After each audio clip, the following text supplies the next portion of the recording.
3B of the County Government Act of 2012 and Standing Order number 75-1B of the Senate, the Senate may, by resolution, appoint a special committee comprising 11 of its members to investigate the matter or investigate the matter in plenary. Mr. Speaker, the Senate Majority Leader moved a motion on Tuesday, 16th June 2020, and following the debate in the House, the Senate resolved to establish a special committee comprising of Senator Abshiro Alake, Senator Michael Mbito, Senator Mwangi Paul Githiomi, Senator Beth Mugo, Senator Anwar Loitiptip, Senator Philip Mpayae, Senator Cleophas Malala, Senator Beatrice Kwamboka, Senator Stuart Mazayo, Senator Judith Pareno, and Senator Moses Kajwang, to investigate the proposed removal from office by impeachment of the governor of Kirinyaga County and to report to the Senate within 10 days pursuant to Standing Order 75-2 of its appointment on whether it finds the particulars of the allegations to have been substantiated or not. Mr. Speaker, following its establishment, the Senate committee held its first meeting on Wednesday, 17th, 2020, pursuant to Standing Order 193 and Rule 3A of Part 2 of the 5th Schedule of the Senate Standing Orders. The Clerk of the Senate conducted the election for position of chairperson and vice chairperson. Mr. Speaker, I wish to report that the committee elected the Kakamega Senator, the one Senator Cleophas Wahungu Malala as the chairperson, and Senator Abshiro Halaki, MP, as the vice chair. Mr. Speaker, sir, Section 33(5) of the County Government Act, Standing Order 75-3, and Rule 4A of Part 2 of the 5th Schedule of the Senate Standing Orders provide that the governor shall have the right to appear and be represented before the special committee during investigation. Rule 4B of Part 2 of the 5th Schedule to the Senate Standing Orders further accord the County Assembly the right to appear and be represented before the special committee. Mr. Speaker, the committee commenced its hearing on Wednesday, 24th, 2020, by convening a conference of parties where formal introductions of parties, recital of the mandate, and the committee adoption of the hearing program took place. Mr. Speaker, among the preliminary issues that the committee had to deliberate and make a decision on was a letter, Mr. Speaker, referenced Senate Letter 1/003 dated 20th June 2020 from the Speaker of the County Assembly of Kirinyaga requesting the special committee to summon Mr. Patrick Mugo, the Chief Officer, Finance and Economic Planning, Mr. Kennedy Ngiabi, the Chairperson, County Public Service Board, and Mr. Joseph Otieno Karilas, the Director, Supply Chain Management. The County Assembly stated in its letter that the said officer had refused, neglected, or otherwise been unable to give their statements and produce documents requested by the County Assembly. The committee deliberated on the matter and pursuant to Rule 9 of Part 2 of the 5th Schedule of the Senate Standing Orders, issued invitation to appear as witnesses. The invitation to appear was served on the witnesses on the same day. Mr. Speaker, the County Assembly was represented by Mr. Ndegwa Njiru and Mr. Charles Mwangi Ndegwa, and the Governor was represented by Mr. Paul Nyamodi, Advocate, Mr. Kamotho Waiganjo, Advocate, and Andrew Muchiri Karani, Advocate, to appear on behalf of the Governor. During the... thank you, Mr. point of order. The Speaker, I didn't mean to interrupt Senator Malala, but to start with, Mr. Speaker, is making comments pursuant to your generosity and on application of standing order number 1. Ordinarily, we would not have gone this direction. The matter would have ended and we go home. And since he's doing so, you say that because of the importance of the impeachment of governor, I would suggest, Mr. Speaker, with your direction, that Senator Malala forgets about all this introduction, about who is a member of the committee, when did it start, who are the lawyers, who are the parties, and then go to the substratum, Mr. Speaker, the real issues that happen, so that then we can apply this short time, this window you've created, for purpose of the salient issues. Otherwise, his time will be wasted on things that we know. We know there is a governor, there was an MCA, there were lawyers, there was hearing, there was hard this. Let him just go to, this is the things the committee faced as challenges, and they ended up making this recommendation because of this. That way, we'll use this time more quality than the recitals he's making. The rest we can read for ourselves. Okay, Senator Malala, utilize your time properly, the 15 minutes. Mr. Speaker, you've given me 15 minutes. It is my prerogative to know how to use the 15 minutes. You cannot limit me on the time and again tell me how to spend the 15 minutes. So, Senator Murkomen, kindly allow me to discharge my duty as the chairperson of the Select Committee. Mr. Speaker, sir, I will go directly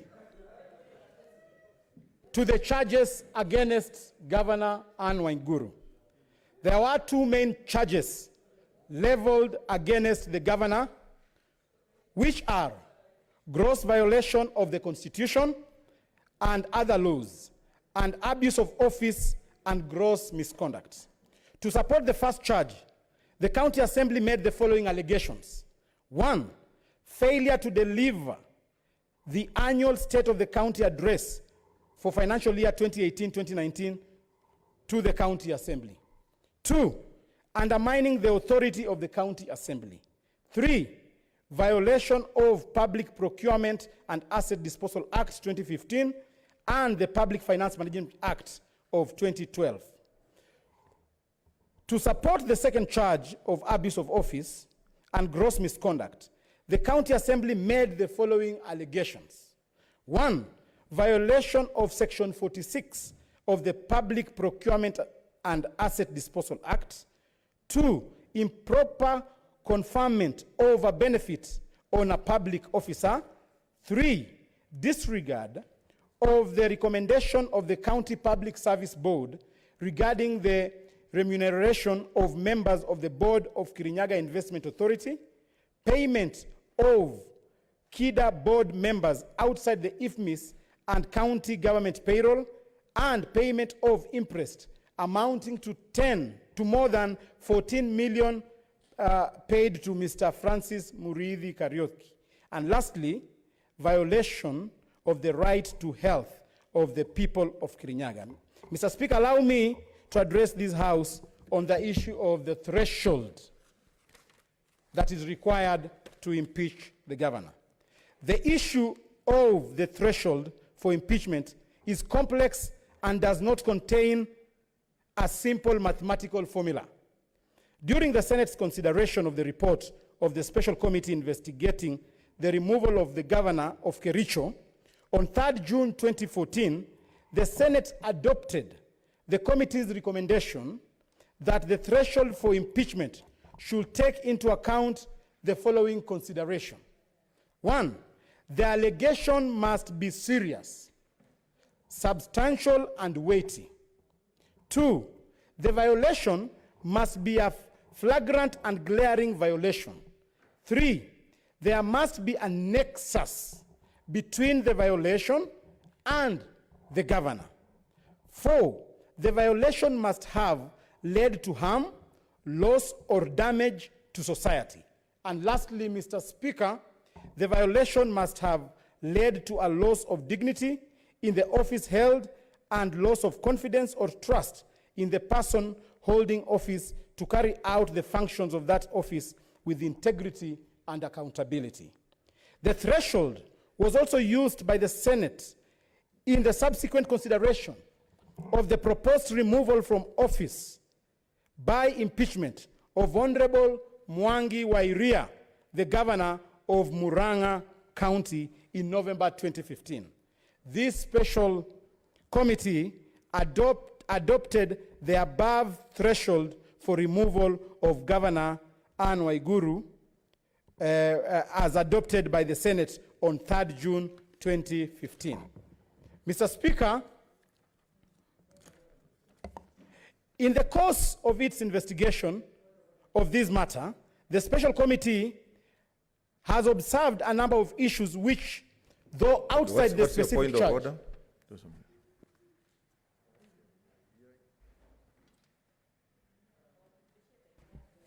Mr. Speaker,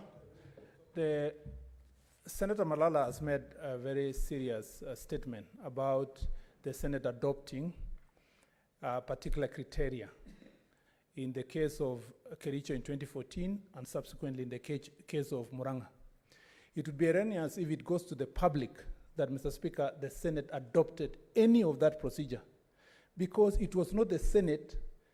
The Senate did not have the opportunity, because the governors were cleared, to adopt any of those procedures.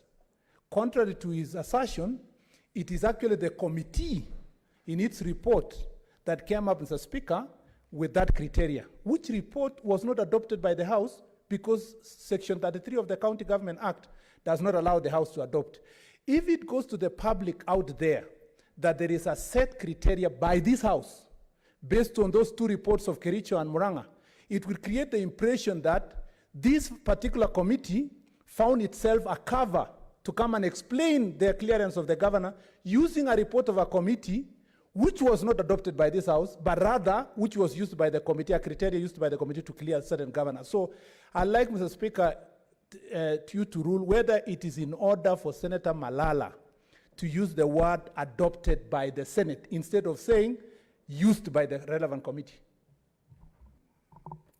Senator Malala, I think it's a matter of semantics. Some semantics, you know. Mr. Proceed. Speaker, in English, we have what we call synonyms. So you'll allow me today to please my friend, Honorable Murkomen, to use a synonym for adopted. So I will say that the committee did not adopt, but the committee used the precedents of the previous committees. That is what we call synonym in English. In the course of its investigation of this matter, the special committee has observed a number of issues, which, though outside the specific charges made against Governor of Kirinyaga, are garment to the totality of the situation of Kirinyaga County and merit the attention of the Senate.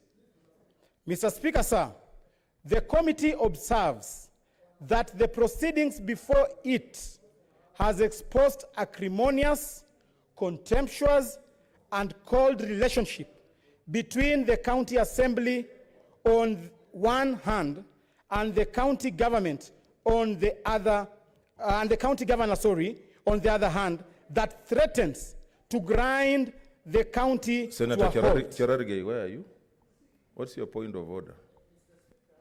Because this house is a house of record, it was very important that you make yourself pronounce on the ruling on whether we can, in the past, because there are many reports that are never adopted in this house, that we can use as a threshold, because the perception we are creating is that Senate has its own criteria that is not within the standing orders or the Constitution or the county government, that is being used as a cover by this special committee. So, Mr. Speaker, it's important you rule so that it goes to records, because it's important for us and the future generation. I thank you.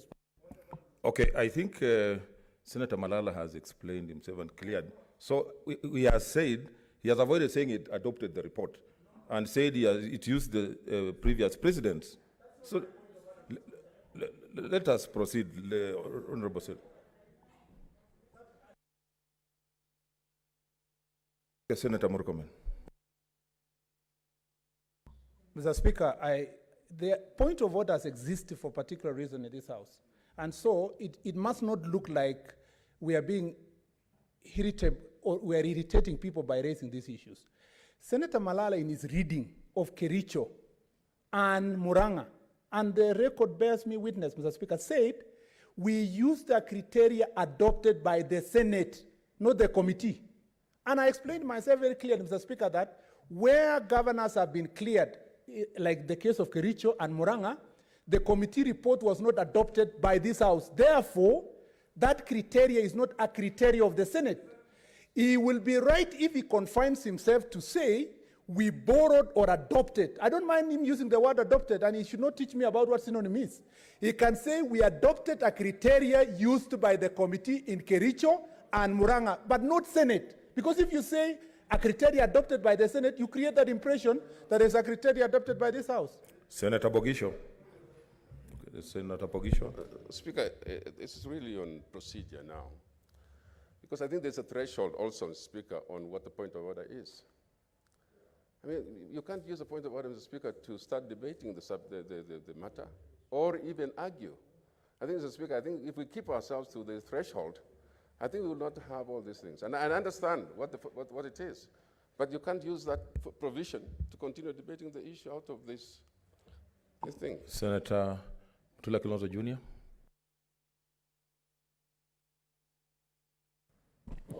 Mr. Speaker, this is a very strange argument coming from a lawyer, number one. Two, a person who was the majority leader of this House. And three, the person who takes pride in the drafting of the County Governments Act. Mr. Speaker, under Article 124, and I want to read so that Senator Murkomen can allow the proceedings of this House to continue.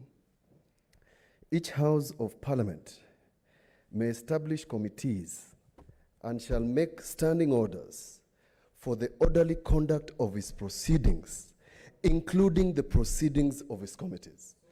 In simple English, Mr. Speaker, the orderly conduct of this Senate and its plenary and committees is the conduct of Parliament.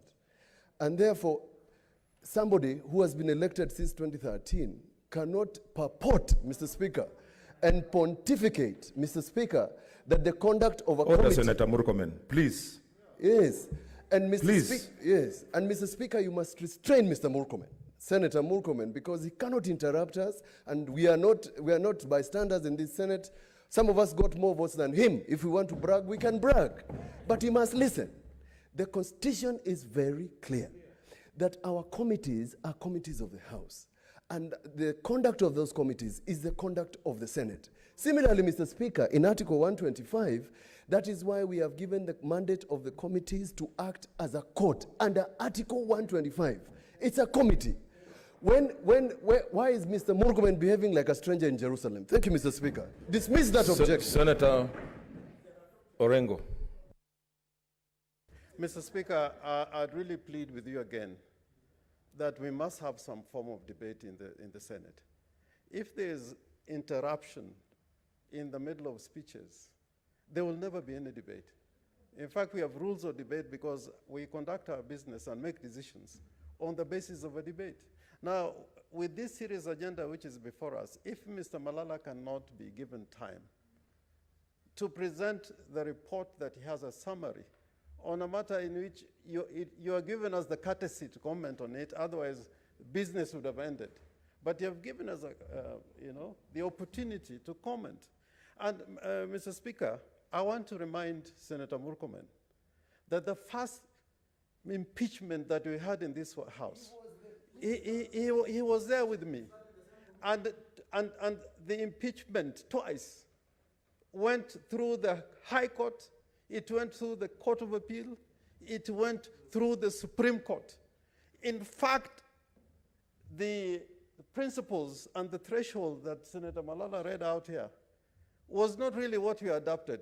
It was a direction by the Supreme Court. In petition number 1 of Kerugoya, which was adopted in the Court of Appeal, up to the Supreme Court, the Wambora case, the threshold set out by Mr. Malala was not set by the Senate. In fact, if you go to that report, they were saying they were following the directions of the Supreme Court, the Court of Appeal, and the High Court. And therefore, the committee adopted it on the basis of a judicial decision. And that judicial decision is binding It's binding on the House, not just on the committee. It's binding on the House. So, Honorable Senators. so, order. Mr. Speaker, what I'm appealing to you is that let us have a serious debate on this matter. Mr. Murkomen will also have his time. And if you interfere with him the same way he's interfering with Mr. Malala, he will not have even a minute to speak. Okay, order, members, order. Senator Malala, proceed. Murkomen, please, you are pushing me to the edge. Yeah, you are pushing me to the edge. You are not going to tell me what to do. Murkomen. Mr. Speaker,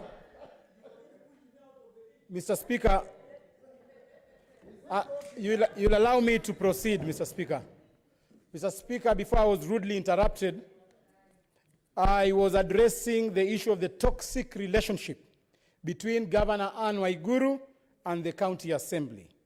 In this respect, cognizant of the Senate's role as the custodian of the interests of the counties and their governments, the committee recommends that the Senate, through its relevant organs, immediately assumes jurisdiction and invites the County Assembly and the County Governor to a consultative process that will restore a functioning government to the people of Kirinyaga County. The area senator, Honorable Charles Kibiru, should lead the various reconciliatory measures to bring together the county executive and the county assembly and all other institutions in order to restore harmonious working relationship in Kirinyaga County. Mr. Speaker, the committee on the issue of the conduct of the governor. Mr. Speaker, it is worth noting that the committee was unimpressed and must express its reservations on the pattern of conduct of the governor that it has perceived on the basis of the evidence adduced before it. For example, while it is open to the governor to indulge in less important activities, it is an inspiring and disturbing picture when the governor cannot similarly find time to appear before the county assembly to present the annual state of the county address. The condescending attitude of the governor towards the county assembly is uncalled for and does not inspire confidence and trust in the county executive leadership. The governor appears to require to be reminded of the high calling of her office and the responsibilities of leadership as set under Article 73 of the Leadership and Integrity chapter of the Constitution. Mr. Speaker, the investigation by the special committee, I will go straight to the findings of the special committee, and this is the gist of my presentation.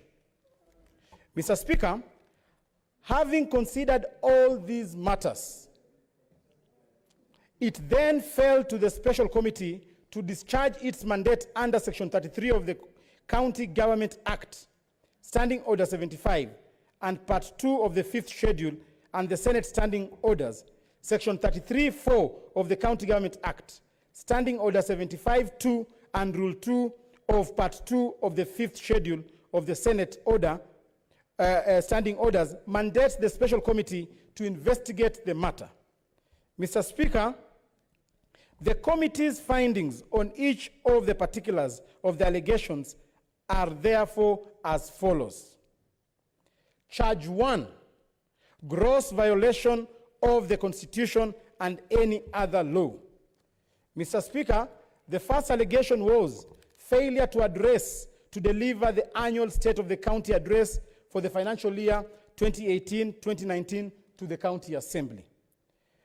From the evidence adduced before the committee, the governor demonstrated that 2 annual State of the County Address were made.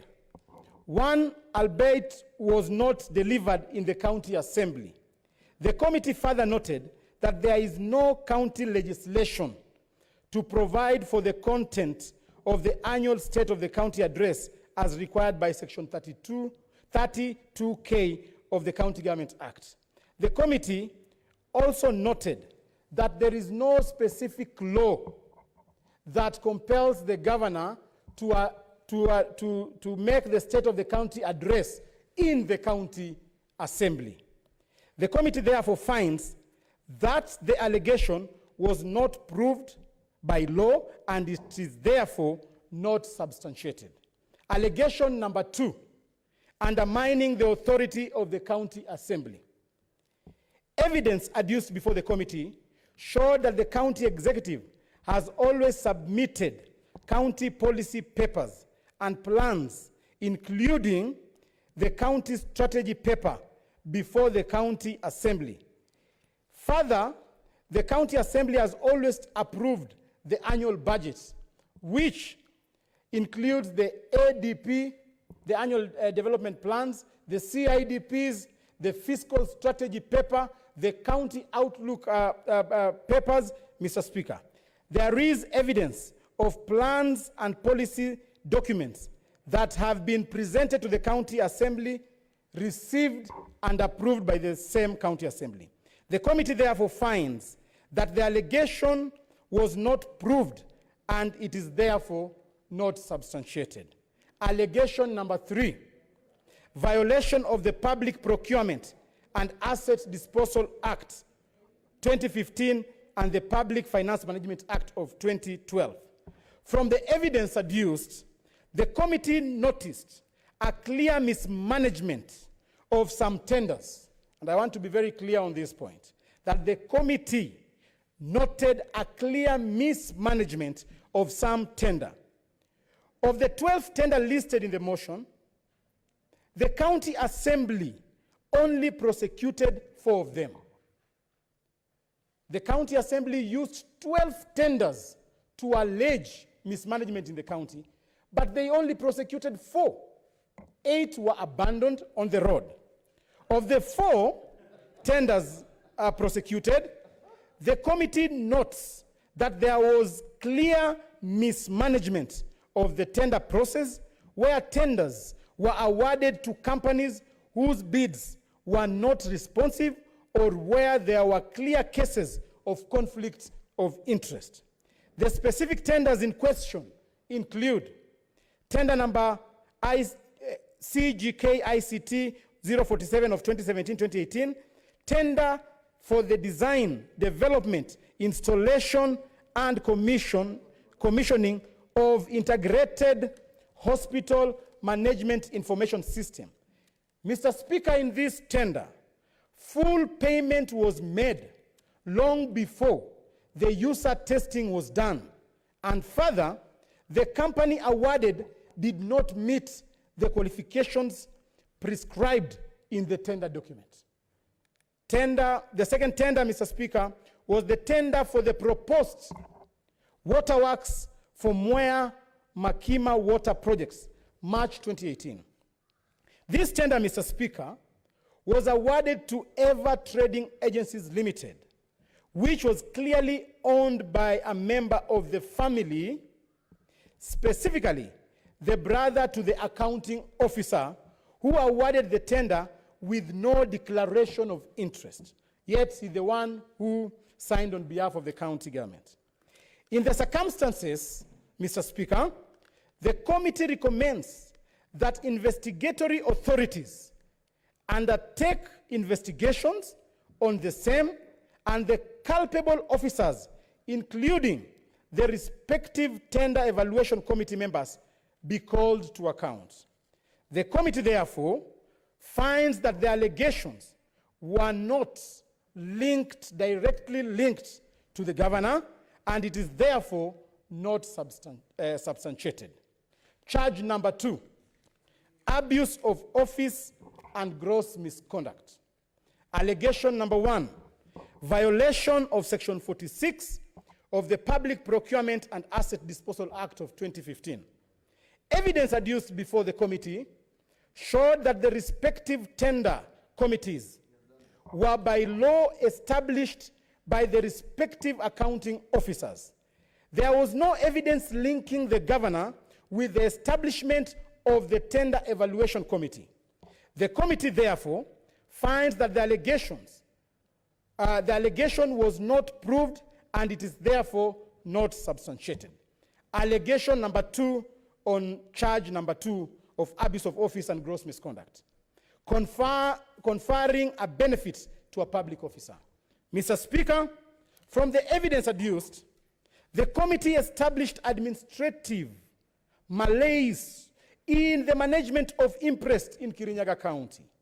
The committee first took great exception to the county assembly for listing 12 imprests paid to the governor and alleging that the governor was issued with imprest but never traveled or surrendered the imprest. The county assembly, on prosecuting, they only prosecuted 2 out of the 12, Mr. Speaker.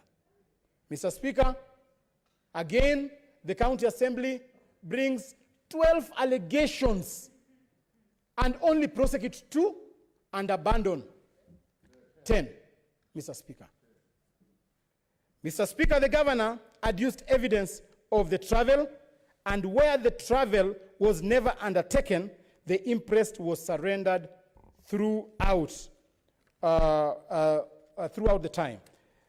The committee observes that accounting officers must adhere to the Public Finance Management Act of 2012, which requires imprest to be surrendered within 7 days, and in the event of delay, the refund should be made with interest, Mr. Speaker. Mr. Speaker, here, Governor Anne Waiguru was supposed to travel in January, but she refunded the imprest in April, Mr. Speaker. Mr. Speaker, as a committee, we noted that that was a malpractice and it should not be entertained, and the accounting officer should ensure that such members of the public service should be surcharged in case they don't remit or account the imprest. The committee, therefore, Mr. Speaker, finds that this allegation was proved but does not amount to an impeachable offense. Allegation number 3, Mr. Speaker. Disregard of the recommendation of the County Public Service Board regarding remuneration of members of the board of Kirinyaga Investment Development Authority, payment of KIDA board members outside the IFMIS and county government payroll, and payment of imprest amounting to more than 14 million paid to Mr. Francis Muriithi Kariuki. Mr. Speaker, evidence adduced before the committee, and we are talking about evidence, nothing less than evidence. Evidence adduced before the committee demonstrates that payment was made in accordance with Salary and Remuneration Commission circular on payment of allowances to board and commissions. The committee, therefore, Mr. Speaker, finds that this specific allegation was not proved and it is therefore not substantiated. Allegation number 4 on charge number 2, violation of the right to health of the people of Kirinyaga County. From the evidence adduced before the committee, it was established that there was significant systematic problems in the health sector in Kirinyaga that can be addressed by various organs, including the county assembly and the national government institutions. The committee further notes that the high turnover of health workers in Kirinyaga County and the inordinate delay in the payment of health workers who, pursuant to the governor's moratorium, resumed work. This issue should be addressed forthwith. The committee finds that this allegation was again not proved and is therefore not substantiated. Mr. Speaker,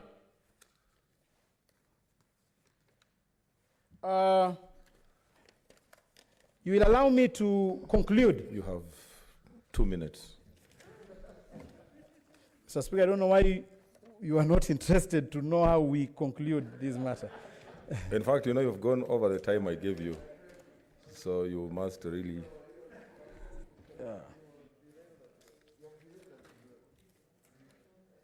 Mr. Speaker, we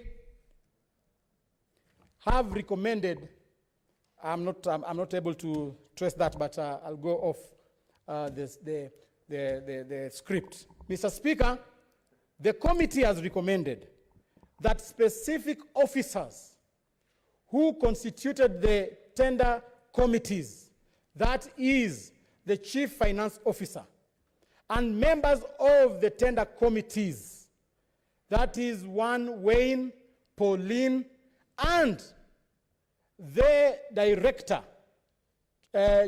supply chain management, Mr. Cornelius Otieno, should step aside as the DCI, the Ethics and Anti-Corruption Commission, and all other prosecutory organs look into this matter, Mr. Speaker. And lastly, Mr. Speaker, all the companies that were awarded unlawful tenders in Kirinyaga County, the EFCC, the DCI, and any other investigatory organ should initiate investigation and report back within 60 days, but in the meantime, those tenders should be paused until that matter is heard and determined. Thank you, and may God bless Kenya. I also want to remind people that I'm still the senator for Kakamega County. Thank you so much.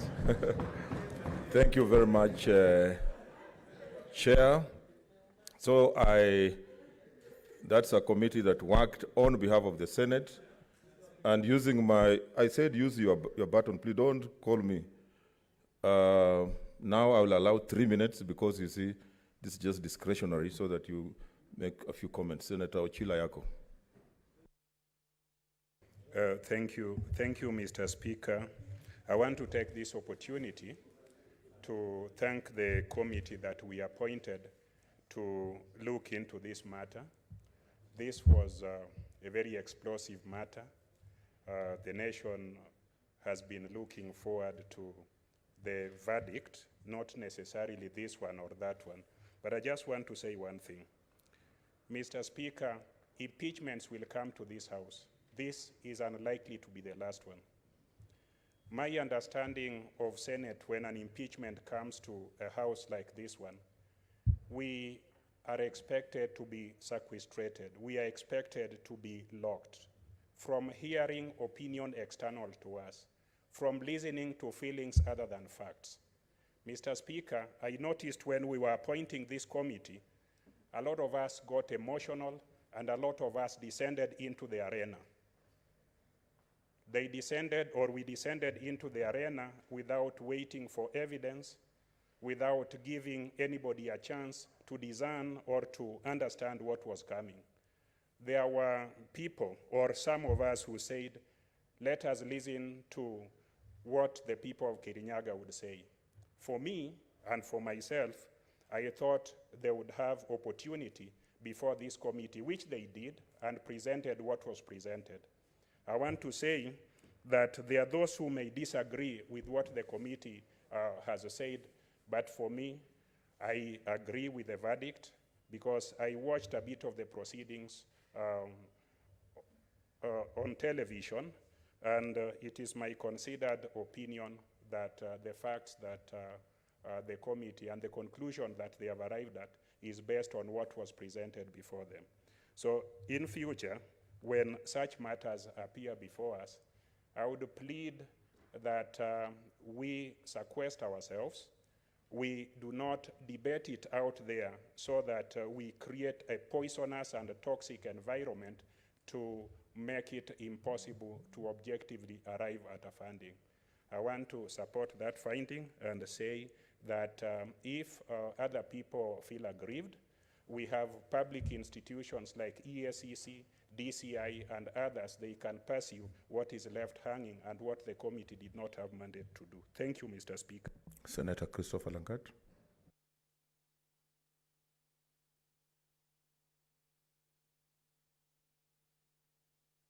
give him the mic. Thank you, Mr. Speaker, for also giving me this opportunity to make a comment on this particular report. I want to say that, as Senator Achilo Ayako has said, we were observing it carefully throughout the time they were doing their processes through the television. I want to say that the process was actually tedious, and I saw very voluminous documents, Mr. Speaker, that I would like to make my suggestion that in future it will be very important to give them more time, because examining such voluminous documents, and maybe some of us are not expert accountants, some of us are not expert lawyers, some of us are not expert procurement officers, I would like to suggest that in future, even the Senate can look forward to bringing together those particular experts so that they can assist the committee in capturing the most important areas. Otherwise, Mr. Speaker, I want to say that the committee has done their part, and I want to say that they have given their verdict, and I don't want to say anything, but in future, they must have more time. Thank you. Senator Siswila.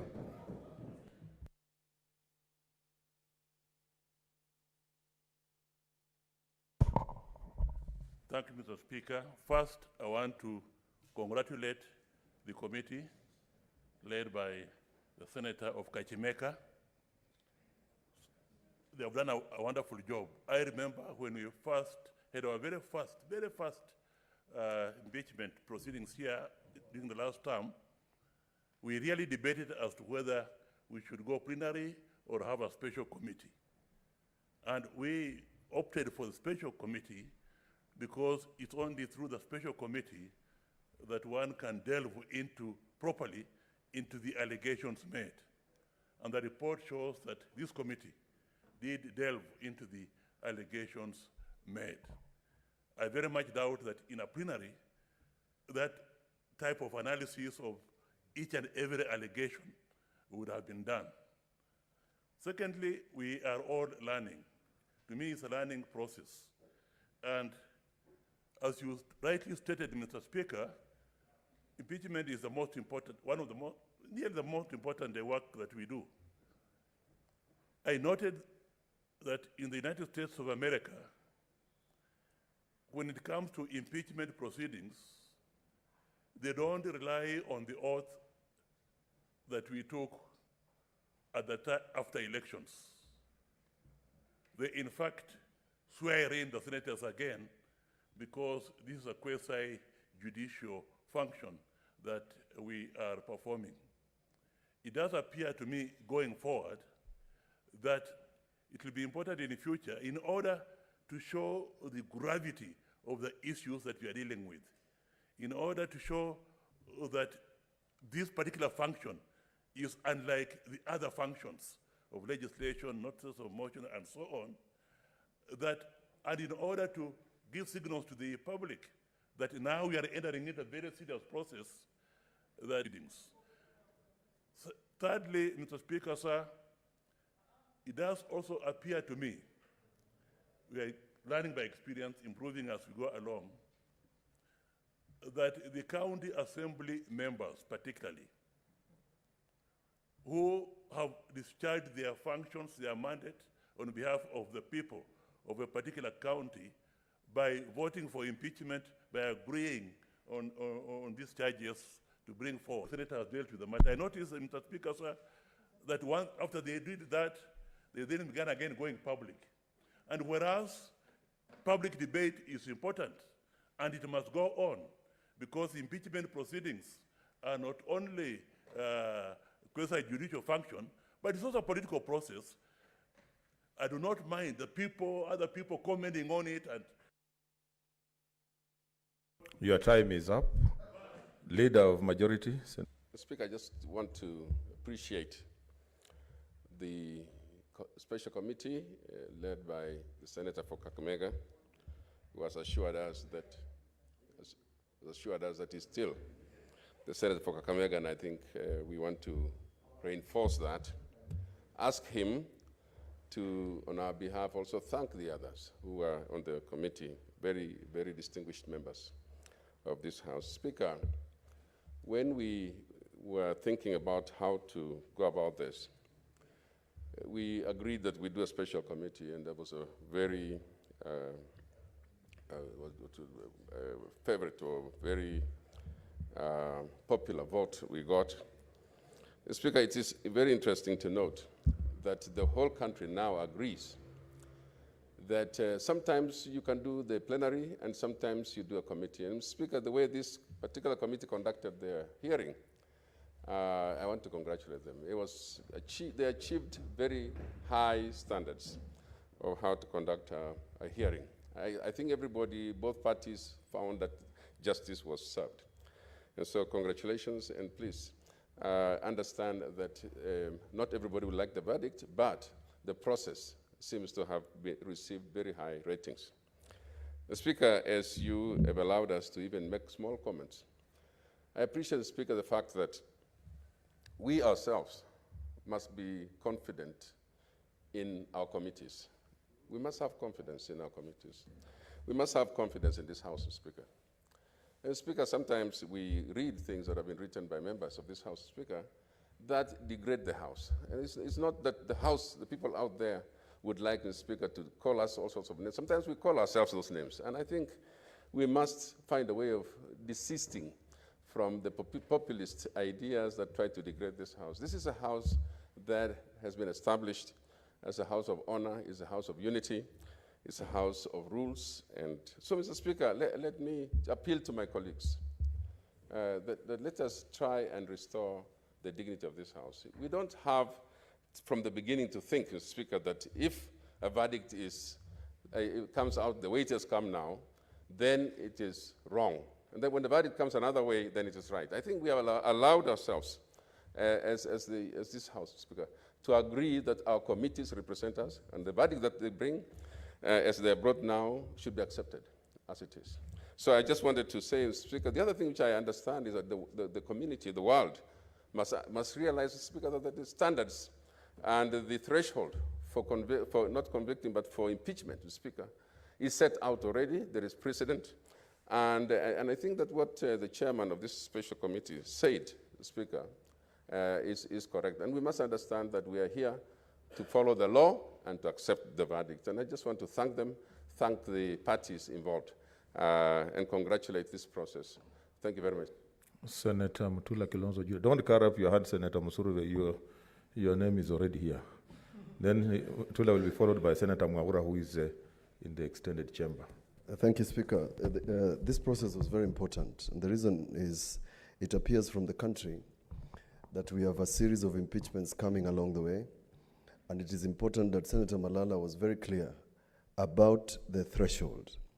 Those members of county assembly, even if you sleep in your assembly, even if you plant trees in your assembly, and the threshold is not met, we have set the standard. And I'm glad that I sat in the Chepkwony committee because, Mr. Speaker, the standard was set. I just want to quote this, and I'm addressing the county assembly members all over the country, so that they can read the authority of Supreme Court of Nigeria, which was quoted ably by the Supreme Court of Kenya in the Wambora case. And this is what it had to say.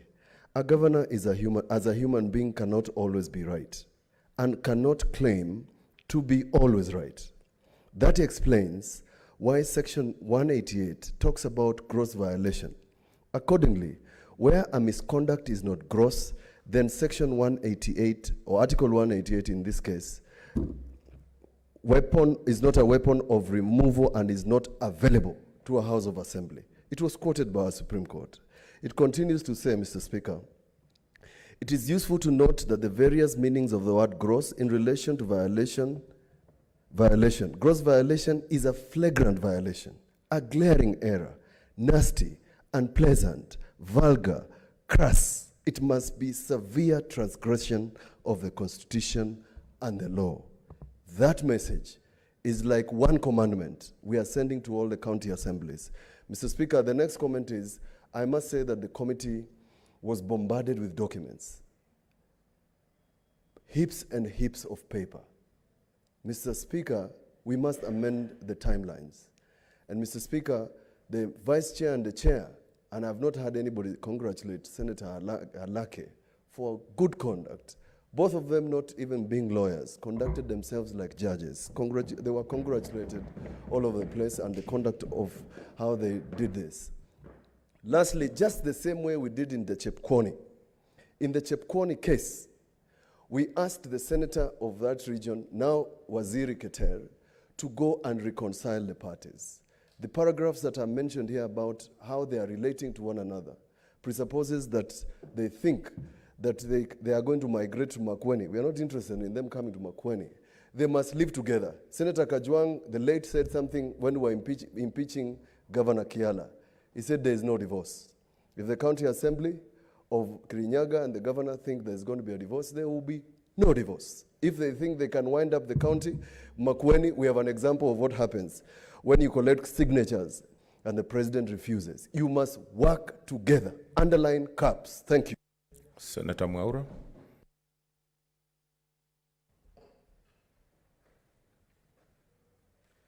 Thank you, Mr. Speaker. Mr. Speaker, from the outset, I would really want to congratulate the people that represented us, the senators, within this committee. We were actually following very ably. And I want to thank you because you did not allow yourself to be persuaded by the court of public opinion. Actually, what you have been able to do is to prosecute this matter based on its own merits. And Mr. Speaker, I want to say this, that if you look at the allegations that were so made, this was more about political hubris and innuendos. It was about ad hominem arguments against the character of Governor Waiguru. And also, this calls for a very important attribute on the position of a governor. Because I think for me, for this matter to come to this august house, it was more because of lack of consultations by the governor and the county assembly and the high-handedness. And I want to advise Governor Waiguru, wherever she is, please calm down, talk to the people, climb from the mountain. If you had done so before, we would not have been here. I think that is very, very important. Number two is that we still are reeling with the challenges of councillors and county councils. Our jurisprudence, our oversight has not developed to real subnational, sub-state level where we have an equal and accountable government. We cannot have as a country that the only recourse to discipline raw governors is by impeachment. That is something we need to look at.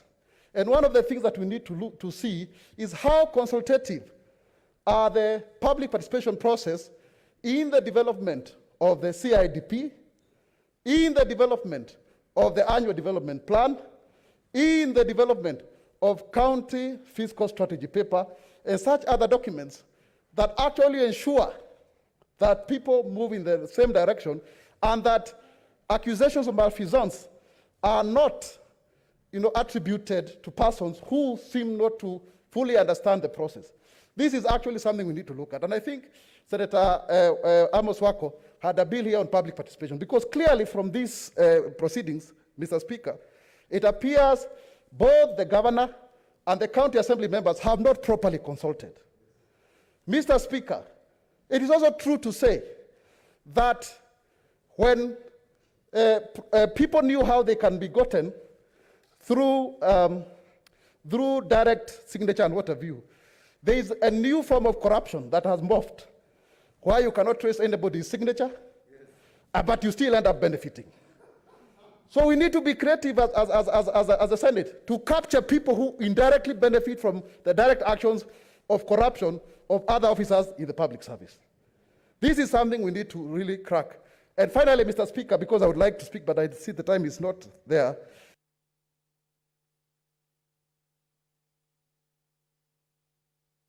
Okay, thank you. Senator Mogeni Eric Okongo. Thank you very much, Mr. Speaker. First, I wish to register my appreciation for the good work that has been done by the committee. within a very limited time. And I think we really stretched the committee by giving them that very limited time. But, you know, Mr. Speaker, to the people of Kirinyaga and to the members of the County Assembly, some of us who are lawyers know that, Mr. Speaker, there is no case that is so good that it cannot be lost in court, or there is no case that is so bad that it cannot be won in a court of law. Often in legal issues, you approach each matter with an open mind. At times you win, at times you lose.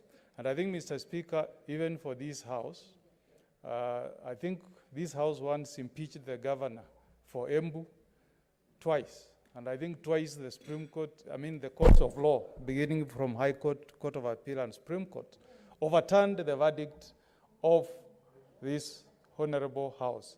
So I want to appeal to the members of Kirinyaga County Assembly to learn from this process, where they did not do their things right, where they did not meet the threshold for impeachment. That should give them an aspiration to do a better impeachment next time. This battle should not carry our emotions. You approach this duty of service to the great people of Kenya with an open mind. That is the best spirit that we can give to the people of Kirinyaga. Two, Mr. Speaker, let us appreciate that there are things that we can do as a House, and there are things that other institutions can do better than us.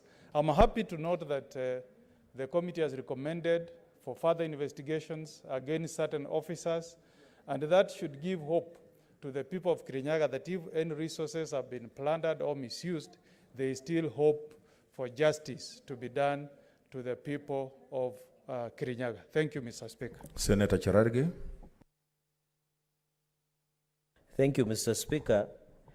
From the onset, just for a few seconds, I want to condole with my people in Nandi County in Lesotho that 3 of them were killed by police, and I want to appeal for calm. Secondly, Mr. Speaker, I think in the history of this country, the public relations and sanitizing program, Christian Mwoshomoja has gotten a foothold today in this House.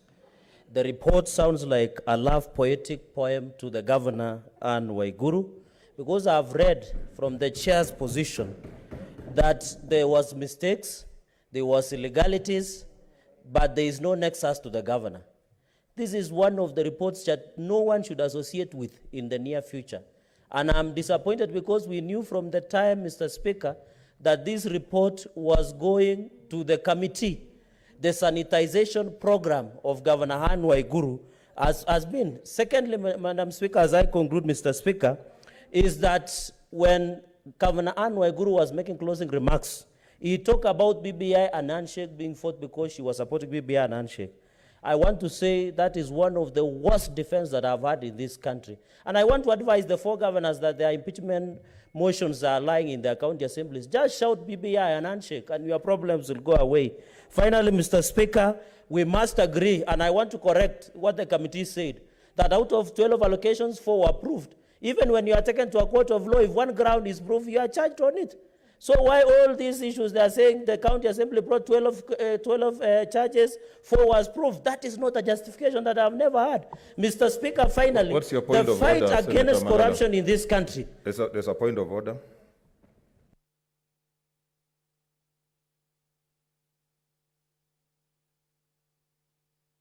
Mr. Speaker, is Senator Cherargei in order to mislead this House that I said on the floor of the House that the county assembly proved 4 allegations?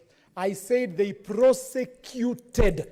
Senator Cherargei, differentiate the word prosecution and approved. Okay, Senator Cherargei, conclude.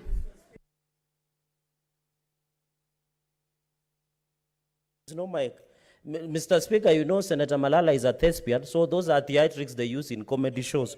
The law is very clear. The fight against corruption, Mr. Speaker, as I conclude. I hope you are not imputing improper motive. I am not imputing improper motive. The ANC has already expelled him. Mr. Speaker, on the issue of corruption, let me finalize, Mr. Speaker. On the issue of corruption, I want to tell the President and Kenyans at large, if the fight of corruption is as gered, as comical as it is, there will be no justice for the people of Kirinyaga. Justice should be seen to be done. Justice was not done to the people of Kirinyaga.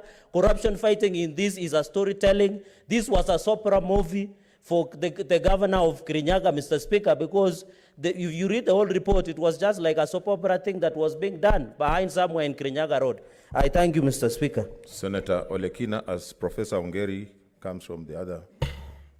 Mr. Speaker, sir, I thank you.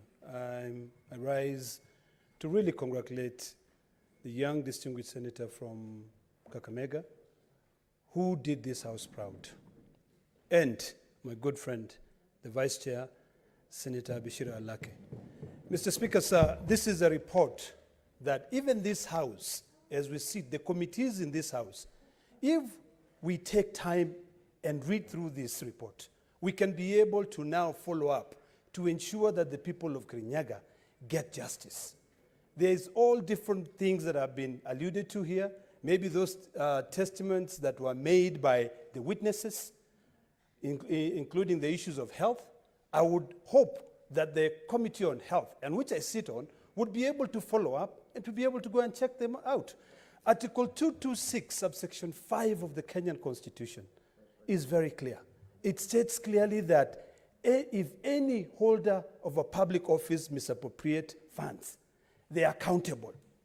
I heard the chairperson state clearly that there are certain officers who have been recommended, to step aside so that they can be able to be followed. I want to reiterate what I said from the beginning, that the management of a county is a collective responsibility.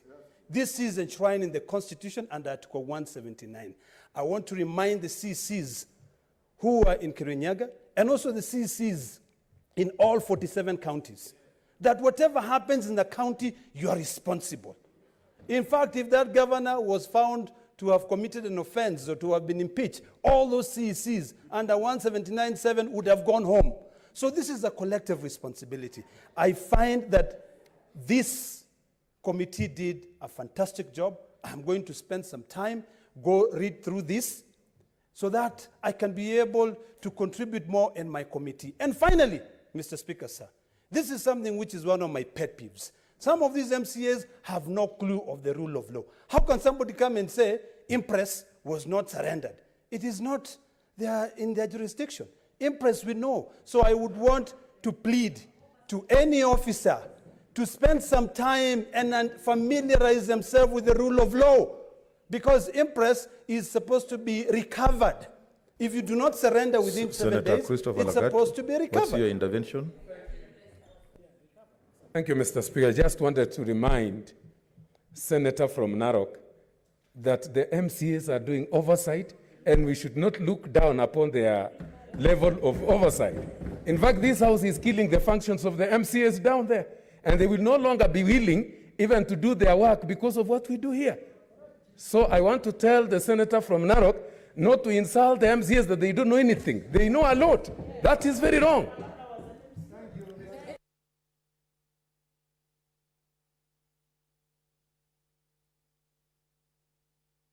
Give me the, Mr. Speaker, sir, sometimes I think some people sleep in this house when we are talking. Mr. Speaker, sir, my statement was very clear. Order. Don't use order, Senator Ledama. Order. I have not given you. Sit down, Christopher. Senator Ledama Olekina. Order, Senator Ledama. That is unparliamentary. So can you withdraw and apologize? I remember clearly. Or withdraw and apologize. Mr. Speaker, sir, as I'm guided by you, there's nowhere in my statement that I said the distinguished senator from Bomet, Dr. Langat, was sleeping. So, No, Mr. you- Speaker, order, sir, order, as order, I order, order. respect your Order, guidance, order, Senator Mr. Speaker Ledam. says I respect your guidance, Yeah. you know, and withdraw that. I want to remind the people of this country that the only way that we can ensure that everyone gets justice is if even us citizens themselves familiarize themselves with the law. Because we keep pointing fingers. You point a finger and you come and say, oh, this was not done, this was not substantiated. In fact, some of our colleagues, and I want to repeat what the majority leader said here, it is absolutely ludicrous and ridiculous for our own colleagues to go out in social media and post and say, sanitization, the house of sanitization. Let us have some respect. Otherwise, if you don't respect this house, you might as well fold and go back home. So finally, the law is clear. If somebody committed a crime and there are recommendations here, those investigating agencies should now get an opportunity to proceed. KRA. Your time is up, Senator Professor Ongeri.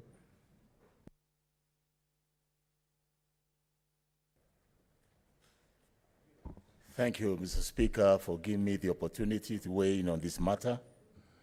First and foremost, I want to thank the committee for having done a very important responsibility, carried out a very important responsibility of arbitrating and listening to the views of the people of Kirinyaga and the governor. They were all given an opportunity to be able to be heard in public, clear.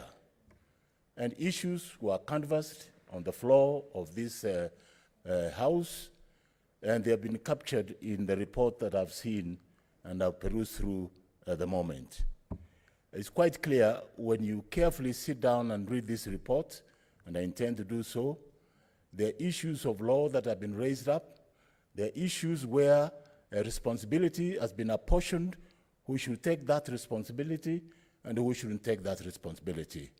And I think one area that came out quite clear is the area of procurement, and therefore the people of Kirinyaga, and I want to commend the County Assembly that responsibility of being oversighting the items that are locally procured will be a very important input to the proceedings of the county of Kirinyaga government, and they will be able to censor them at that level.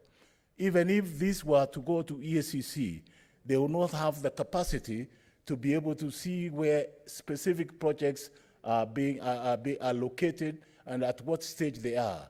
And therefore, the people who are in their best element to be able to deal with this matter will be the county assembly MCAs themselves at that level. Otherwise, I commend this report, and I think it's a way forward.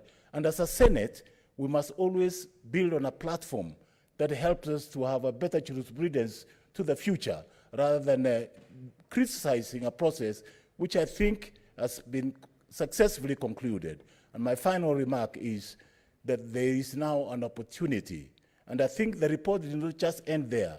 I think there was a call up for the people of Kirinyaga, the county assembly, the governor herself, and the people to come together, because the bottom line is their development and nothing else. And I think that was the most important recommendation, that there should be harmony.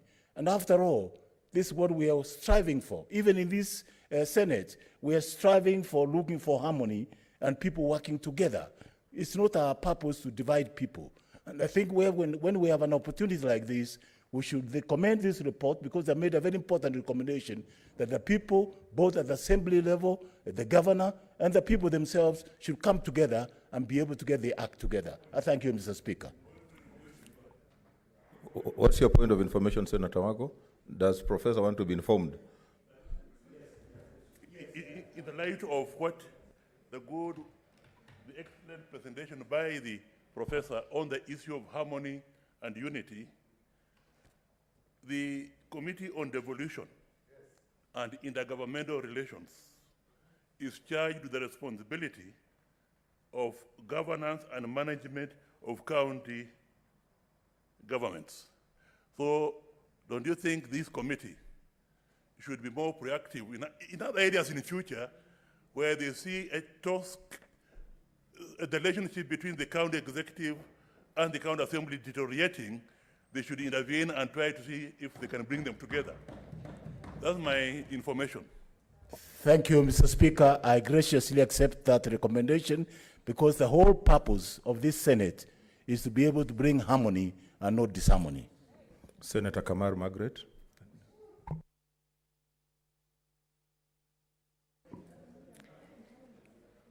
Thank you, Mr. Speaker. May I join my colleagues in saying the time given to interrogations like this needs to be considered. We saw the committee work tirelessly, very late hours, and we thank them for putting that effort. Now that the story has ended right there are a few concerns that some of us observed. Mr. Speaker, one of my own concerns is what happened after the announcement of the impeachment. And I think as a Senate, we need to, extremely sad for me, was to see the affected people of Kirinyaga speaking to Senate on the streets, in Barasas. We know they were pained and they were feeling bad, but for them to tell us to do things a certain way was very, very sad. And not just the population of Kirinyaga, the leadership of Kirinyaga. And this house is supposed to take care of not just the county assets, but also the county government. We really need to ask ourselves, how do we protect ourselves? How do we protect the government beyond impeachment? Because impeachment will not lead to us expelling somebody from the county. They will still live among us the rest. So I really like that recommendation that has been given by the committee. And I think I like even the addition that has come from Senator Wako, that this House must involve itself in the interest of our counties in bringing peace among us, our people, the members of the county government. Particularly, do some capacity building also for our MCAs, so that the MCAs are bold, but not terrified by their relationship with the governors, because it looks like there is some. Your time is up. Senator Murkomen.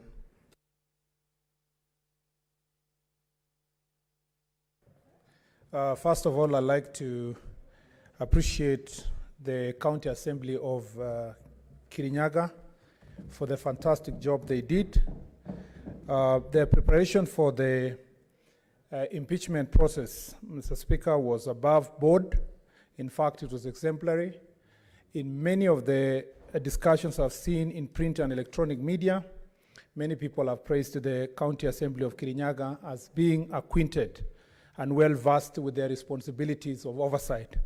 In fact, Mr. Speaker, the chair of this committee, Senator Malala, a former MCA, should have spent a few more minutes appreciating his former colleagues and appreciating the role. And Mr. Speaker, I find it very sad because I've stood by the roles of the County Assembly since 2013 I came here. I find it very sad that some members of this House could disparage the role that MCAs are performing, or to even try to demean the responsibilities of the county assemblies, who are operating in very difficult circumstances, some of them being intimidated by the county assembly, some of them being denied resources for the county assembly.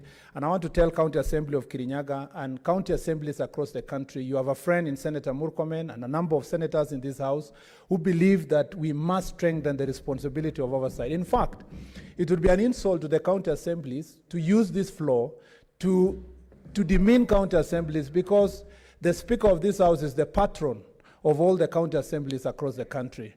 And annually, we hold a conference to exchange ideas on what should be done on our responsibilities as oversighting agencies. Many people here have said that the reputation of this House is in danger because of comments that members make in social media and out there. Mr. Speaker, I beg to disagree. The reputation in this House, of this House, and the dignity of this House is going to be determined by the consistency of the decisions we make and the manner in which we conduct ourselves on the floor of this House.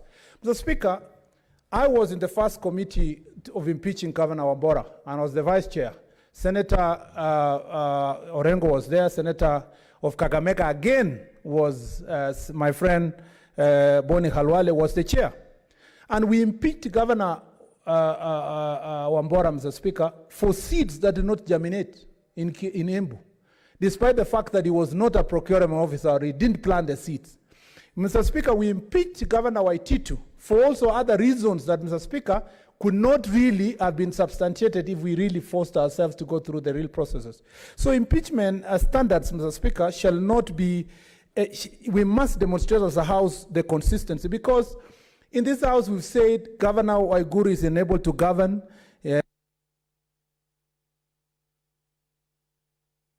Is it? Unfortunately, it's done, Senator Murkomen.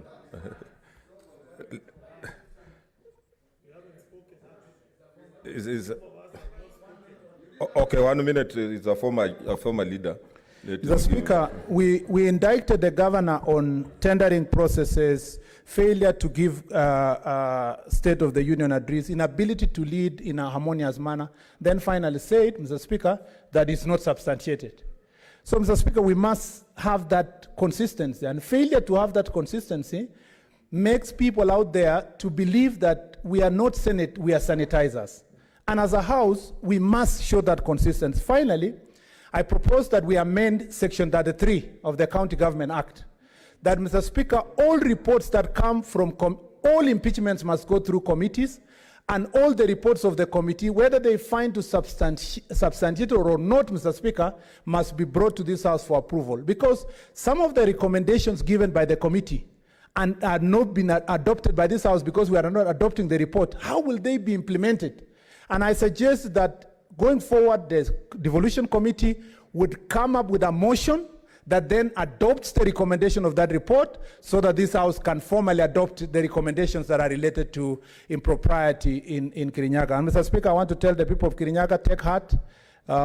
You know what happened, and I told you before, it was not a surprise, relax. If you... Okay, your time is up. Senator James Orengo, leader, I'll give you 5 minutes. Can I talk from here?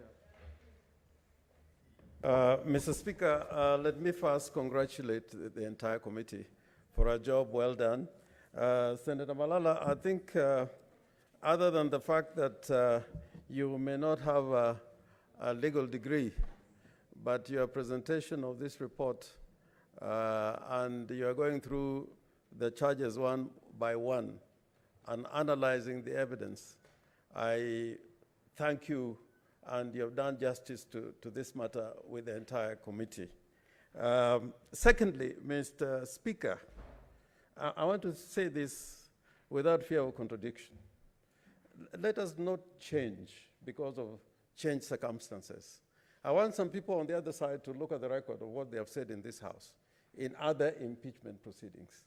The narrative is beginning to change, but justice can never change. So the question that we should ask ourselves in this particular matter, have we done justice? And justice is not done by listening to crowds. Justice is done by going through processes. Mr. Speaker, impeachments were very popular in England. In fact, the last impeachment was of a Governor General of India in the 18th century. In the 18th century. And because they found impeachments wanting, they stopped impeachments and they were rendered obsolete. In the United States of America, since they signed the Constitution in the year 1787, there have only been 3 impeachments and no removal, because the founding fathers said that this is a tool you use only in exceptional circumstances. And in the United States, it's a political process. But in Kenya, we have adopted a system in which our decisions are reviewable. The High Court, the appeal, and the court system can review our conduct, whether really we did justice in accordance with the Constitution. So the thresholds have been set in the law, and they have been set by the Supreme Court, the Court of Appeal, and the High Court. And in that regard, I think Justice, I'm calling him Justice Malala, but I think you sat in the seat of justice. And I've found so many accolades, the way Senator Malala presided over the committee and the process.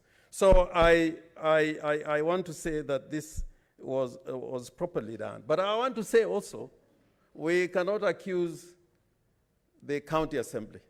They have done their work. It's just like the Supreme Court when the matters regarding Governor Wambora went to the Supreme Court. And I'm glad one of us was in that case. Senior Counsel Omugeni was there. He defended, the governor in that case. And he has done a lot of many cases, Governor Munya in the election petition and so on. So I want to say, when institutions work, we should never be disappointed. In fact, when the impeachment proceedings went to the High Court and the Court of Appeal and the Supreme Court, and our decision was overturned, what I said at the end, it shows that our institutions and the legal processes are working. And I want to assure the people of Kirinyaga that what you have done through the county assembly is within the law. What the Senate has done is within the law. And there's nobody who is going to stop the county assembly of Kirinyaga to continue to do its work, oversight, carry out its oversight role, because without that, this kind of impeachment would never end in this Senate anyway. But what I will encourage for those who are looking for other people's heads, next time learn how to dance better for King Herod. You may get somebody's head that time. I thank you, Mr. Speaker. Senator Dulo.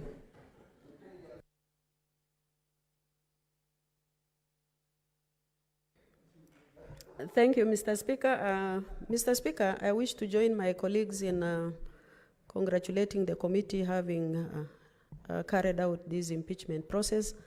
Number two, let me also congratulate the county assembly members of Kirinyaga because they have done their work very well.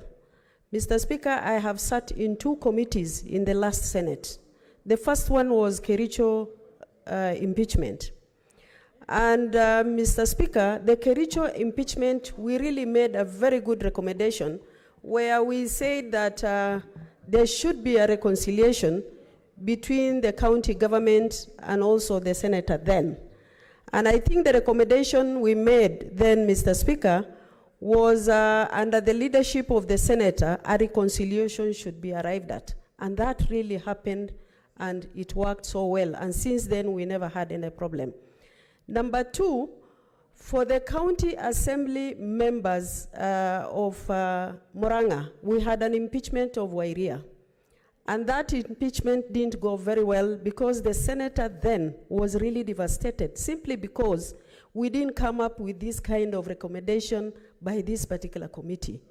Because what I'm seeing in this recommendation, if at all the relevant institutions are going to pick these recommendations and carry them to the end, the people who are involved should be investigated.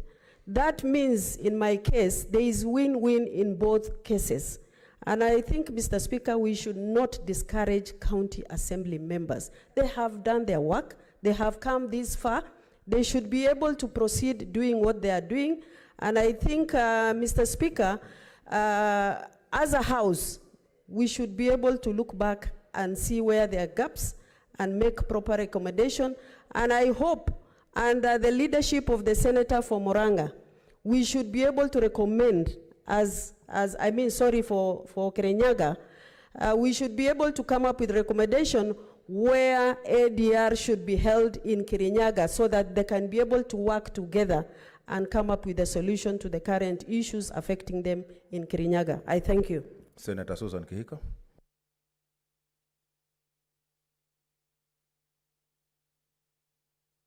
Okay.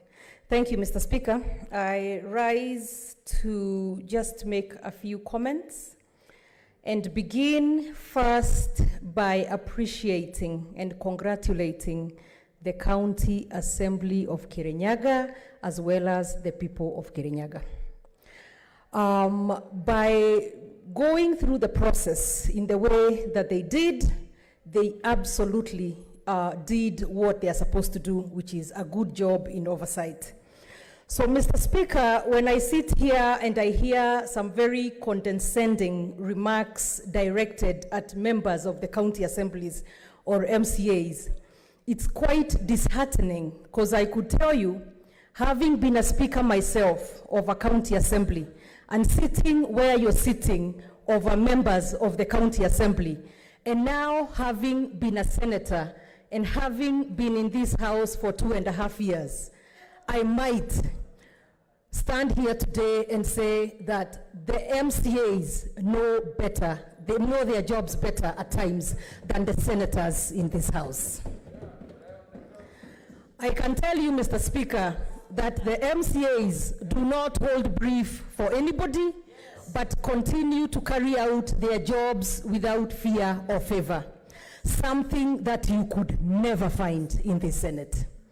Mr. Speaker, back on June 16th, the afternoon of June 16th, as we debated whether to go to plenary or to have a special committee for this agenda, you could have thought that the members here who are speaking as angels were different members when the motion of Governor Waitito was brought. And having heard them speak here today, it's a complete contradiction to what we've seen. So my only hope is that as we go forward, if there are more impeachments, let the House be consistent. Otherwise, the supposed leader of majority on the majority side, coming here to lecture us about what we put on social media and being populist or having honor, unity, and dignity for the House, it's lip service. People are watching what we are doing as a Senate and not what we are saying. And as I conclude, Mr. Speaker, what I said back on June 16th has come to pass. We got a committee that was very good at sanitization services, and they have been able to carry that this afternoon. That has been done. It was predetermined, the die was cast, and I was expecting more different results. As I conclude, the US President Truman, Harry Truman. There is a point of order from Mtula Kilonzo. Mr. Speaker, Senator Kiiga might have her problems with Jubilee, but the senator of West Pokot is the leader of majority. He's not the supposed leader of majority. I don't think it's correct to use such sentiments against colleagues. And Mr. Speaker, since you are here, and we count on you on having order, some people in this Senate are behaving as if they have monopoly on bad manners. We can insult one another if we want. But, Mr. Speaker, we restrain ourselves because the standing orders require of us not to behave as if we are on the streets. That's why they're calling standing orders. When somebody stands, they use the standing orders. I think Senator Kiiga should withdraw that statement about the majority leader, Mr. Speaker. And please, Mr. Speaker, these good people who sit here were your erstwhile friends. Please don't be too lenient on them. Otherwise, Mr. Speaker,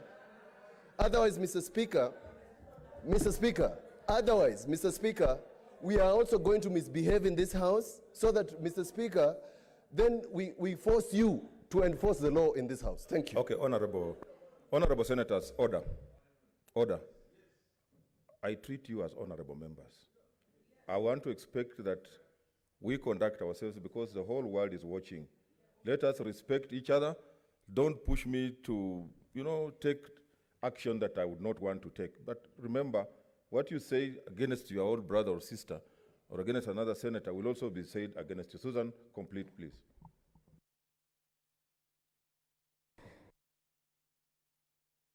Oh, sorry. Thank you, Mr. Speaker.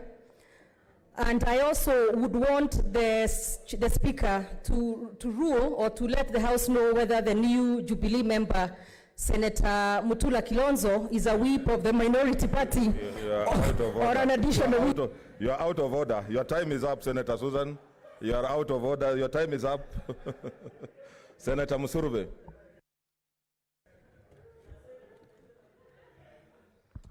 Honorable Speaker, thank you for giving me this opportunity to also comment.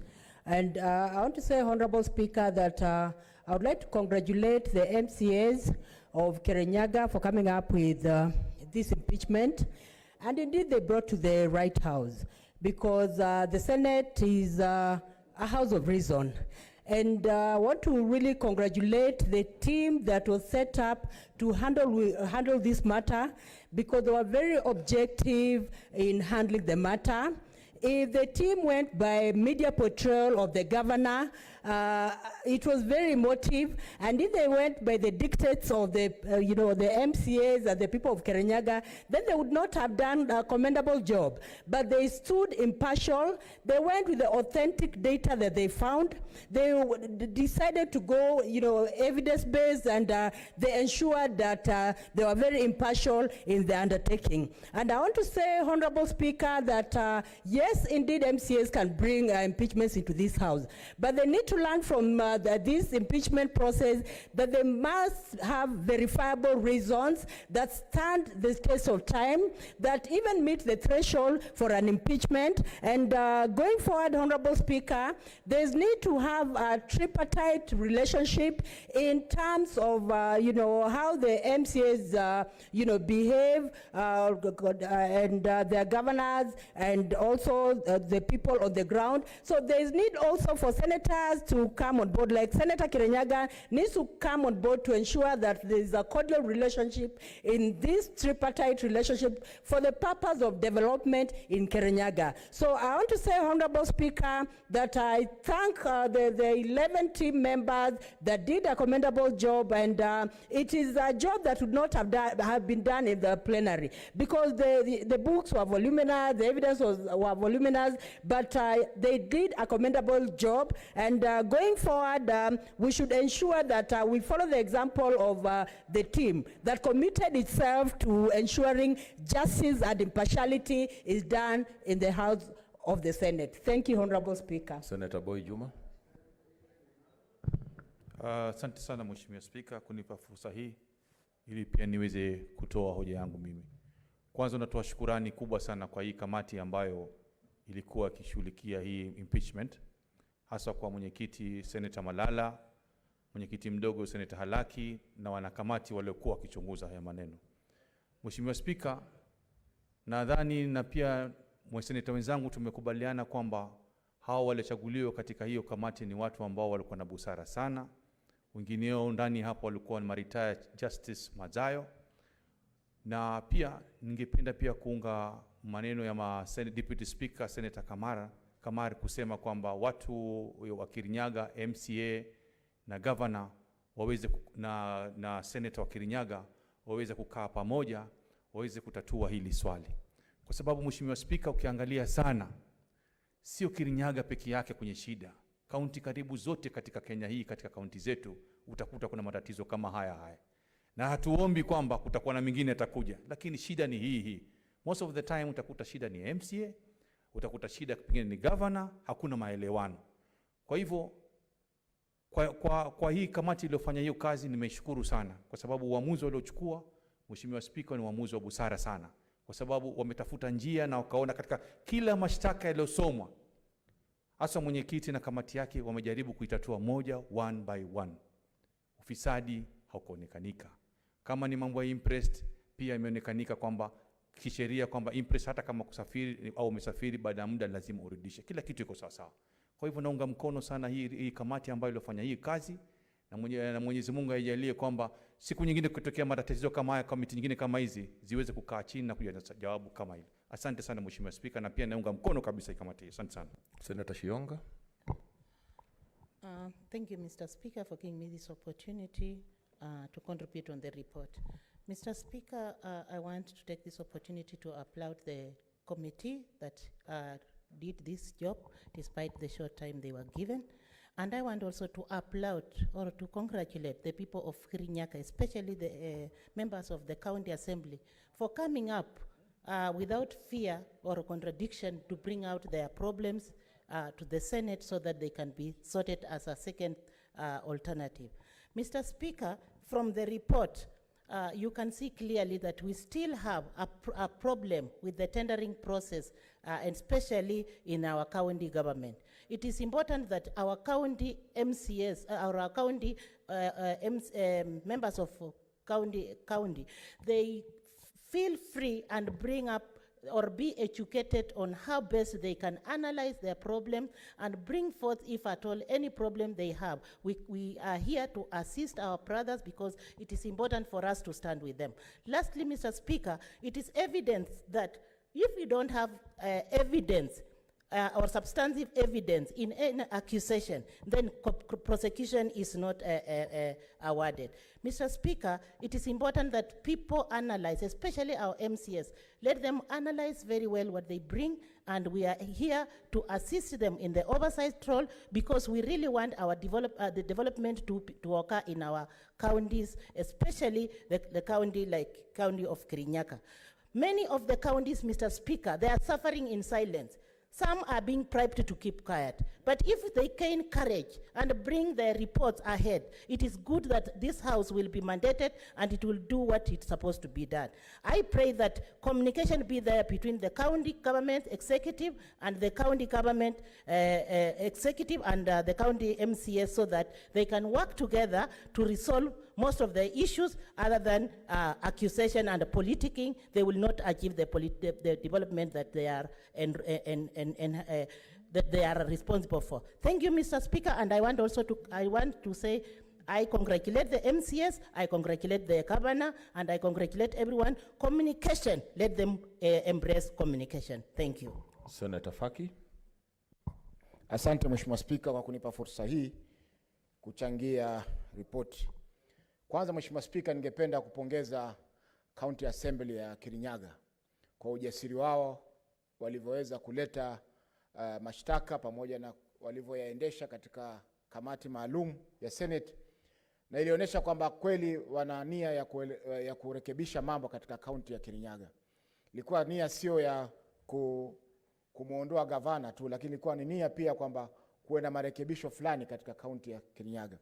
Vile vile Mheshimiwa Spika, ningeweza kuipongeza pia kamati ambayo iliongozwa na Deputy Minority Leader Mheshimiwa Malala na Senator Abshiro, Senator maalumu vile vile walikuwamo Justice Retired Mazayo, Mheshimiwa Senator Beth Mugo, Senator Mwangi Githiomi na wengine wote ambao waliendesha kazi ile kwa tajiriba kubwa kabisa na walijitolea na wakafanya kazi kubwa pia kuhakikisha kwamba kamati imeweza kukamilisha ripoti yake kwa muda uliowekwa. Vile vile pia Mheshimiwa Spika, ningependa kumpongeza Gavana Waiguru kwa kuja kujitetea katika kamati ile, na pia tuliona umuhimu wa familia katika masuala kama haya, kwa sababu ilifika wakati wakili Kamoth Waiganjo akachukua mambo mikononi mwake ili kuhakikisha kwamba ndoa yake haiwezi kusambaratika na kuachishwa kwa gavana kwa mheshimiwa kwa gavana Waiguru. Lakini Mheshimiwa Spika, masomo ambayo tunasoma hapa ni kwamba si makosa yote ambayo yanaweza kusababisha gavana kuachishwa kazi. Ni kama vile mke na mume, si makosa yote yanaweza sababisha kwamba kuwe na talaka ama ndoa isambaratike katika masala kama haya. Kwa hivyo ni jukumu letu kama Senate kukubaliana na mapendekezo ambayo yameweza kutolewa na kamati hii ili kamati ya devolution iweze kuifanyia kazi mapendekezo haya. Vile vile pia kamati ya uhasibu yani SIPAIC Public Accounts Committee pia iangalie ripoti hii, iangalie ni mambo gani ambayo yanaweza kutukiwa ili kuhakikisha kwamba hizi county assemblies zimeweza kutiliwa nguvu ili wakifanya kazi yao ya uhasibu na uchunguzi wa serikali za county tuhakikishe kwamba wanafanya mambo ambayo yatakuwa ni sawa sawa. Mheshimiwa Spika, sasa kuna msimu wa kuwafurusha magavana. Kwa hivyo ni wajibu wetu kama Senate kuhakikisha kwamba hatuathiriwi na yale mambo yanayozungumzwa nje ya bunge, ila tuangalie ushahidi ambao utaletwa mbele yetu au mbele ya kamati kuhakikisha kwamba tunatenda haki katika masuala kama haya. Asante Mheshimiwa Spika kwa kunipa fursa hii. Finally, Senator Kangata.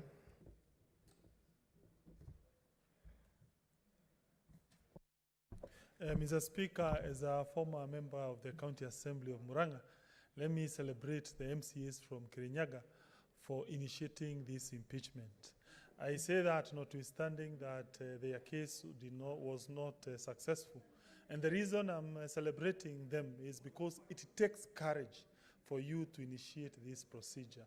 And even if it's not successful, that does not mean the governor will not maybe take some remedial measures to ensure you are in tandem with the members of the county assembly. I also celebrate MCAs from my region of Mount Kenya and Central region. In Murang'a, MCAs did impeach the governor. In Embu, now in Kirinyaga, in Kiambu, in Nyeri. When you compare our region where I come from vis-a-vis other regions, it shows my MCAs, they have high level of political consciousness. Of course, you should not just impeach for the sake of impeaching. You need to ensure there are grounds. But to the extent that you have the courage to take up this process, even if that process is not successful, that to me is something positive, and we need to celebrate our MCAs. Mr. Speaker, I also urge our MCAs, before they initiate the procedure, they should look at various issues. Number one, it is usually important, of course not a must, that when you are bringing grounds, maybe those grounds have been verified by other entities. I give an example like the Kiambu impeachment process. There were grounds that have been verified by the DCI, and then they have been verified by the DPP, a constitutional body. And then as a result of that verification, the governor had been taken to court. That to me was a fair and a more cogent process. Same way, Mr. Speaker, sir, you would see in the Embu impeachment, which was also upheld by the First Senate, there were allegations which had been taken to the DCI, and indeed, though those matters had been verified by other entities. I would urge any other entity that wants to institute this process, they consider, maybe for instance, first taking the matter before the Public Accounts Committee of the various county assembly, also be consulting the EACC and maybe even the DCI. Mr. Speaker, also, here in the Senate, I would propose, as a way of enriching the impeachment procedure, we do the following things.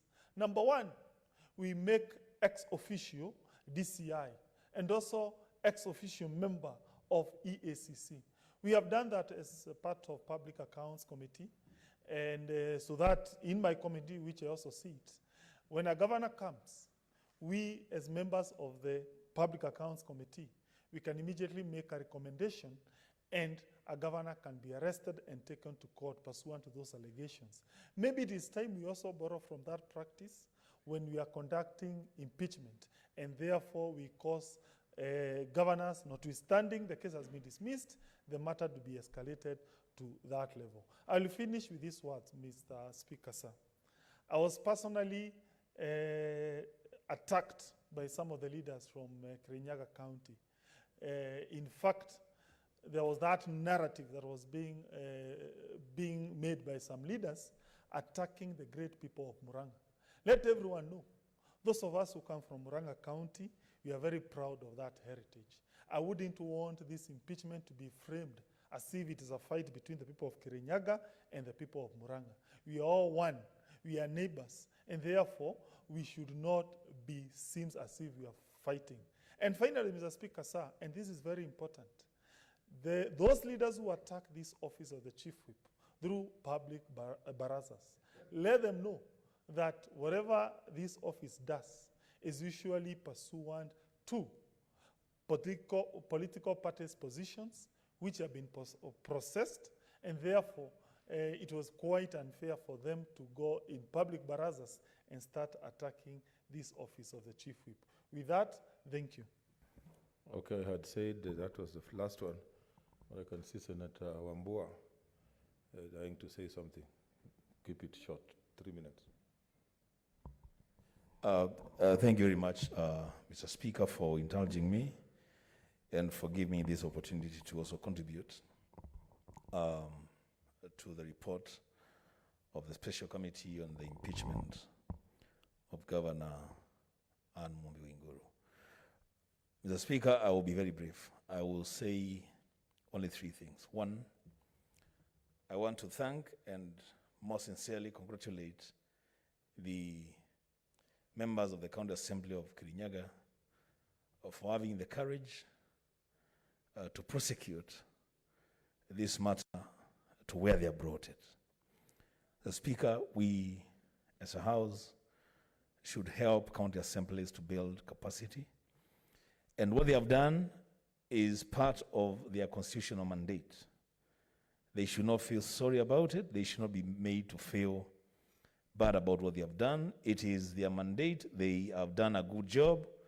We need to congratulate them and encourage other county assemblies to, as previous speakers have said, even when they are processing impeachment proceedings against governors, then to be guided by evidence of the grounds that they are quoting. Secondly, Mr. Speaker, I want to say to ourselves as the Senate of the Republic of Kenya, we have done our job. The decision that the committee has made is not a decision of the committee. It is a decision of the Senate. So all of us are now bound by that decision. It is only fair that, Mr. Speaker, we also allow the public to pass judgment on what we have done. On our part, we feel that maybe we have served justice. The public must have a say on this matter. And lastly, Mr. Speaker, is to the staff of county assemblies, and this is very important. When you listen to that report, accountability is now shifting from the governors to the accounting officers. And Mr. Speaker, I remember very well on the 5th of October 2018, when you opened the county assembly chambers of Kitui County, and you told the staff of Kitui County government that at the end of the day, you are the accounting officer. Whatever you do, you will be responsible. You will be held responsible. Now I have had a recommendation that the accounting officers must be investigated. This must step aside. And so I want... Okay, your time is up. Finally, Senator Kabaka. Thank you, Mr. Speaker, sir. Let me pick from where my brother's mind was, Wambua, and conclude his idea, and then I zero into my one point. The burden of proof as established in the Evidence Act, Cap 80, ordinarily shifts from, ordinarily is such that you alleges must prove it. So those who brought, the charges against the governor of Kirinyaga had the burden to prove it. But as things turn out to be, out of the resolute determination by the special committee of this Honorable House, according to what my brother, Senator Wambua of Kitui is saying, and I need also to support him, is that the burden now has shifted from the county assembly members from the governor to the accusers. At times it happens in law where the burden can also can shift. But be that as it may, my point here is that work has been done, but what I need to implore for future impeachment, because we are aware that about another 4 impeachments are about to come, for those who allege, they must come here with a very concrete evidence. Because this is a court of law, it's a quasi-judicial body. And if you don't bring a watertight evidence, I'm sorry, politics should not take center play. Because the decision we give here are subject for judicial review by the High Court, They can be quashed by the order of certiorari. You know, there can also be direction like mandamus or prohibition for certain things to be done. Mr. Speaker, sir, as I speak with that lingo touch, I would say that we are ready to defend the devolution in this country. We are ready to do it without fear of ever. But for heaven's sake, let us not play a ping-pong game of politics just to, you know, to have the heads of the governors. Thank you, Mr. Speaker. Honorable Senators, it's now time to adjourn the Senate. The Senate stands adjourned up to Tuesday, 7th July 2020 at 2:30 p.m.